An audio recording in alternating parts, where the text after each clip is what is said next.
Assalamualaikum warahmatullahi wabarakatuh. Welcome back in English lesson today.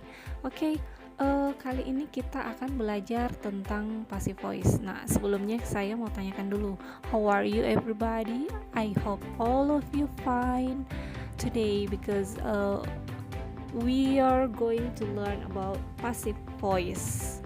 Oke, passive voice itu adalah suatu bentuk kalimat di mana subjek kalimat menerima aksi bukan melakukan aksi.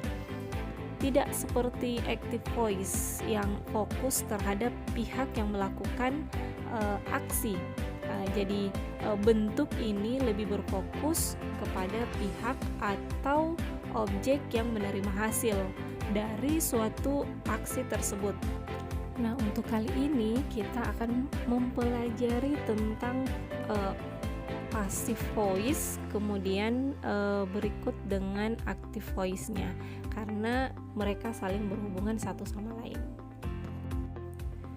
Tapi sebelum kita melangkah ke materi intinya, ada baiknya kita mempelajari dulu tujuan pembelajarannya. Yang pertama itu memahami struktur teks dalam memberi dan meminta informasi terkait keadaan atau tindakan atau kegiatan atau kejadian tanpa perlu menyebutkan pelakunya dalam teks ilmiah. Memahami unsur kebahasaan dari ungkapan memberi dan meminta informasi terkait keadaan, tindakan, kegiatan atau kejadian tanpa perlu menyebutkan pelakunya dalam teks ilmiah. Selanjutnya membacakan deskripsi setiap produk budaya secara lisan di depan kelas secara bermakna dengan ucapan dan tekanan yang benar. Selanjutnya next, melengkapi teks tentang suatu produk yang kata kerjanya banyak yang dihilangkan dengan kata kerja yang maknanya tepat berbentuk pasif dengan grammar dan ejaan yang benar. And then the last, menyusun teks interaksi transaksional lisan dan tulisan yang melibatkan tindakan memberi dan meminta informasi terkait keadaan, tindakan, kegiatan atau kejadian tanpa perlu menyebutkan pelakunya dalam teks ilmiah dengan memperhatikan fungsi sosial, struktur teks, dan unsur kebahasaan yang benar dan sesuai konteks. Alright, are you ready to learn? Okay. Berikut ini adalah formula dari passive voice. Yang pertama bisa dilihat yang bertulisan berwarna merah itu ada subjek, kemudian be plus past participle, verb 3 plus object complement. Nah, bisa kita lihat di sini rumusnya. Subjek plus be plus past participle atau verb 3 atau kata kerja ketiga plus objek komplement. Objek komplement itu pelengkap. Kalau subjek itu kata ganti orangnya atau pemeran utamanya. Kalau be itu are, was, were, will, you, they, we, she, he, it, saya, kamu, mereka, kami, dia laki-laki, dia perempuan, kemudian dia benda. Di sini ada juga saya sisipkan objek untuk sebagai orang yang dikenai derita. Jadi kalau dia I, dia berubah menjadi me. Kalau you berubah tetap ya, tidak berubah. Kemudian they berubah menjadi them, we menjadi us, she menjadi her, he menjadi him, it menjadi its. Jadi kenapa saya tampilkan yang seperti ini, nanti itu ada hubungannya antara kalimat aktif dan kalimat pasif, karena kalimat aktif itu ketika di kalimat pasif ini rumusnya kan subjeknya ada di depan, objeknya ada di belakang. Nah, kalau aktif itu kebalikannya, objeknya yang ada di depan dan subjeknya yang ada di belakang. Jadi dia bertukaran. Nanti kita lihat contohnya, tapi saya jelaskan dulu terkait rumusnya dulu. Selanjutnya di sini ada be, cukup jelas ya, am, is, are, was, will, and again. Ambil yang verb 3 yang paling ujung. Di sini ada verb 1, verb 2, and then verb 3. Ada contohnya yang warna merah, kemudian ada yang berwarna biru. Nah, kata kerja itu terbagi atas dua bagian. Ada yang berwarna merah itu namanya irregular verb, kata kerja yang tidak beraturan, dan yang berwarna biru itu adalah regular verb, kata kerja yang beraturan. Nah, bisa disimak sendiri contohnya. Oke, yang pertama ada eat berubah menjadi ate, berubah menjadi eaten. Kemudian ada swim menjadi swam, menjadi swam. Ada sing, sang, sang. Play, played, played. Kenapa dikatakan dia beraturan dan tidak beraturan? Yang berwarna merah itu bisa dilihat dia tidak beraturan karena semuanya acak. Bentuk perubahan mereka itu dalam setiap katanya berbeda satu sama lain. Nah, untuk yang berwarna biru itu beraturan antara kata kerja kedua dan ketiga itu ada tambahan ed. Coba kita lihat, ada play menjadi played, played, study, studied, studied, cry, cried, cried. Oke. Nah, sekarang kita kembali ke rumus yang awal tadi. Di sini ada contohnya, kalimat pasif dengan kalimat aktif. Nah, untuk kalimat pasifnya bisa lihat ada yang tulisan berwarna merah dan ada berwarna hijau. Nah, yang warna merah itu adalah subjeknya dan objeknya itu yang berwarna hijau. Contohnya di sini untuk pasif, I can be reach you by phone or email anytime. Saya bisa menghubungi kamu melalui telepon atau email kapan saja. Oke. Kalau kalimat aktifnya, kamu bisa menghubungi saya lewat telepon atau email kapan saja. Nah, jadi yang tadinya I itu berubah menjadi you, dan I itu bisa dilihat di kalimat aktifnya berubah menjadi me karena dia sudah menjadi objek, dan subjek dari you itu tidak berubah, tetap sebagaimana tadi yang setelah saya jelaskan sebelumnya. Nah, ini ada a sentence is passive when the subject is the receiver of the action.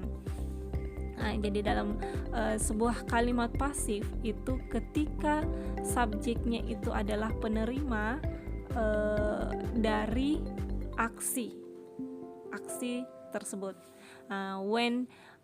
When changing active sentence into passive ones, berikut ini ya perubahannya. Yang pertama, the subject of an active sentence becomes the object of its passive form, usually preceded by the preposition. Yang kedua, the object of an active sentence becomes the subject of its passive form. Dan yang ketiga, the verb is changed into be or past participle. The forms of be depend on the tenses and subject of the sentence, whether they are singular or plural. And then the last, you don't have to mention the by agent when it's not important. Jadi bisa dilihat contohnya di sebelah. Yang kalimat aktif itu ada pakai by dan kalimat pasifnya juga ada by-nya. Itu boleh dipakai dan boleh juga tidak. Jadi itu juga tidak terlalu penting, tapi lebih lengkap ketika dia ada. Kemudian bentuk perubahan lainnya itu yang saya sudah jelaskan tadi, yang warna merah dan yang warna hijau disesuaikan dengan subjeknya. Itu saja dulu yang perlu kalian pahami. Oke, bisa disimak baik-baik ya. Jadi saya tampilkan kembali biar bisa lebih paham. Di sini ada subjek, objek, be. Jadi itu sebenarnya bentuk perubahannya. Jadi kita bisa melihat di sini. Nah, pertanyaannya sekarang, di mana kita bisa mendapatkan kata kerja beraturan dan kata kerja yang tidak beraturan? Kalau kata kerja beraturan itu sebenarnya tidak perlu dicari. yang perlu dicari itu dan perlu dihafalkan adalah kata kerja yang tidak beraturan, karena itu bentuk perubahannya antara satu sama lain itu berbeda, dan itu sudah ada ketentuannya.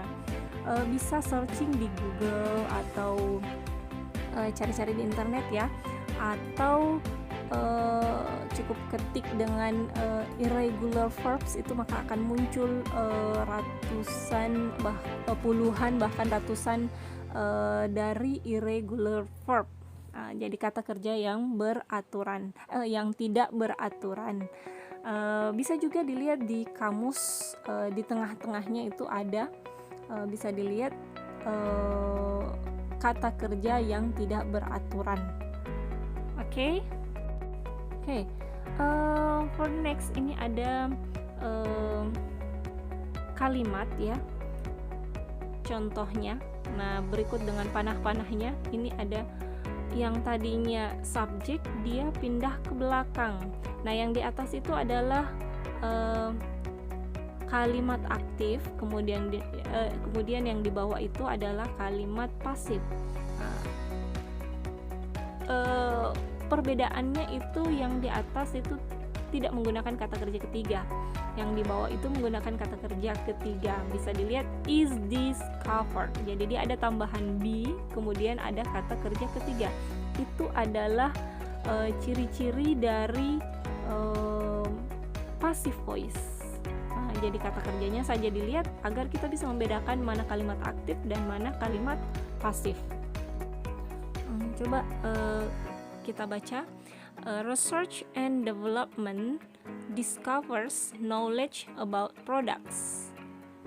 Jadi research and development itu adalah subjeknya, kemudian discover adalah kata kerjanya, dan knowledge about products itu adalah objeknya.